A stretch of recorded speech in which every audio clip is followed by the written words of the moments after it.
প্রশ্ন হলো, তারাবিতে 4 রাকাত শেষে একটি দোয়া পড়া হয় এবং মোনাজাতে একটি দোয়া পড়া হয়, এই দুটি দোয়া কতটুকু সহি দোয়া করে জানাবেন। ভাইরা আমার, তারাবিহ যেটাকে আমরা বলি, এটা তারবিহাতুনের বহু বচন। এই শব্দটি মূলত, এই সালাতটিকে মূলত তারাবি বলা হয় এই জন্য যে তারাবিহ এর মানে হলো যেটা আরাম করে করে পড়া হয়। যেটা কি করে করে পড়া হয় ভাই? আরাম করে করে পড়া হয়। 4 রাকাত পর পর যে আমরা বসে থাকি, এই বসাটাও এটা এই জন্য যাতে একটু রেস্ট হয়, এটা কোনো আবশ্যক না, না বসলেও কোনো অসুবিধা নেই। তো এই যে 4 রাকাত পর পর দোয়া আমরা পড়ি, সুবহানাজিল মুলকে ওয়াল মালাকুতে, এবং শেষ পর্যন্ত পুরা দোয়া আমার জানাও নাই আসলে, এই দোয়া কোনো হাদিসে বর্ণিত নাই। মুক্তাদি বেচারার তো কোনো ডিউটি নাই, তারাবিতে কোনো ডিউটি আছে? হাফেজ সাহেবরা তুফান মিল পড়ে যাচ্ছে, সে তো দাঁড়ায় রয়েছে পিছনে, কোনো কাজ আছে তার? পুরো নামাজ বলতে গেলে সে রেস্টই করতেছে একরকম, কোনো কাজ নাই তো, শুনতেছে শুধু, তাই না? মুখ দিয়ে ফেনা ছুটতেছে তো হাফেজ সাহেবের, মুক্তাদি সাহেবরা তো সব চুপচাপ। সালাম ফেরানোর পর 4 রাকাত পরে সালামটা ফিরাইতে না ফিরাইতে সবাই মিলে তালে তালে সুবহানাজিল মুলকে দিলেন টান। তো এতক্ষণ তো বেচারা রেস্টই ছিল, এখন না বরং কষ্ট হইলো, ঠিক না বে ঠিক?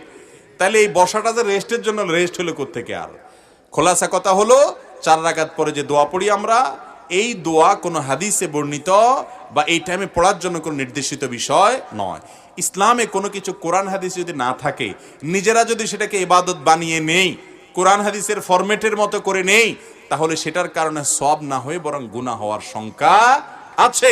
এই জন্য সাবধান থাকতে হবে। 4 রাকাত পরে কোনো দোয়ার শিক্ষা ইসলাম দেয়নি আমাদেরকে, কোরআন হাদিস দেয়নি, আপনি কেন ওটা বানিয়ে পড়বেন? আমাদের অনেক যুবকরা আছে, যুবক তারাবি পড়ে না। কিরে বাবা, কেন তারাবি পড়তে যাস না? হুজুর এখনো ওই যে তারাবির দোয়া মুখস্থ করতে পারিনি। আছে না নাই? অতএব এই সমস্ত ভুল ভ্রান্তি থেকে আমাদেরকে বেরিয়ে আসতে হবে। আবার তারাবির এই 4 রাকাত পরপর যেরকম দোয়া আছে, একইভাবে ওই মুনাজাতের জন্য আবার একটা দোয়া, ইয়া মুজিরু ইয়া মুজিরু ইয়া মুজির সাথে শেষে দেয় আর কি। কোরআন হাদিস গেটে আমরা তো কোথাও পাই নাই যে হাফেজ সাহেবরা পড়েন, কোথাও পাইছেন একটু দেখাই দিলে আমরাও করতে পারি, নাই তো কোথাও। বুঝতে পারছেন কথা? তো এগুলো ইসলামের নামে কোনো কিছু যখন নিজেরা বানিয়ে নিব এবং ইবাদতের ফরম্যাট তৈরি করব, সেটা বিদআত হবে। মনে রাখবেন, টাকা না থাকলে এমনি চান দোকানদার চাইলে দিয়ে দিতে পারে, কিন্তু জাল টাকা দিলে মায়ের একটাও নিচে পড়বে না। আমল নাই, আল্লাহর কাছে বললেন আল্লাহ আমল বেশি করতে পারি না, যা পারছি, আল্লাহ চাইলে মাফ করে জান্নাত দিতেও পারেন, কিন্তু নকল আমল করছেন, ইসলামের নামে ভেজাল জিনিস নিয়ে গেছেন, খবর আছে, বেদাত করলে জাহান্নাম ঠিকানা।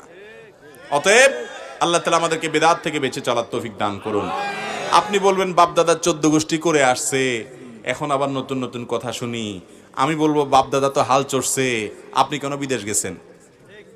দুনিয়াটা তো ভালো বুঝেন যে বাপদাদা হয়তো একটা কিছু করতে পারেন নাই।